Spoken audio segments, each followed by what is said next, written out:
Kapin 27 million pesos nga kantidad sa smuggled cigarettes na sakmit sa otoridad sa Davao City. Ani ang report? Nasakmit sa Bureau of Customs Port of Davao og Naval Forces Eastern Mindanao ang nasa kapin 35,000 reams sa smuggled cigarettes gikan sa usa ka motorized bangka sa Davao Gulf niadtong semana.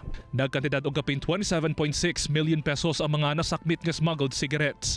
Bali, na-intercept po itong itong mga smuggled cigarettes during the patrol ng ating barko, ang PS-37 o ang Artemio Recarte, nung nakaraang linggo. Bali, nahuli po nila ito sa area, within the area of Balot area.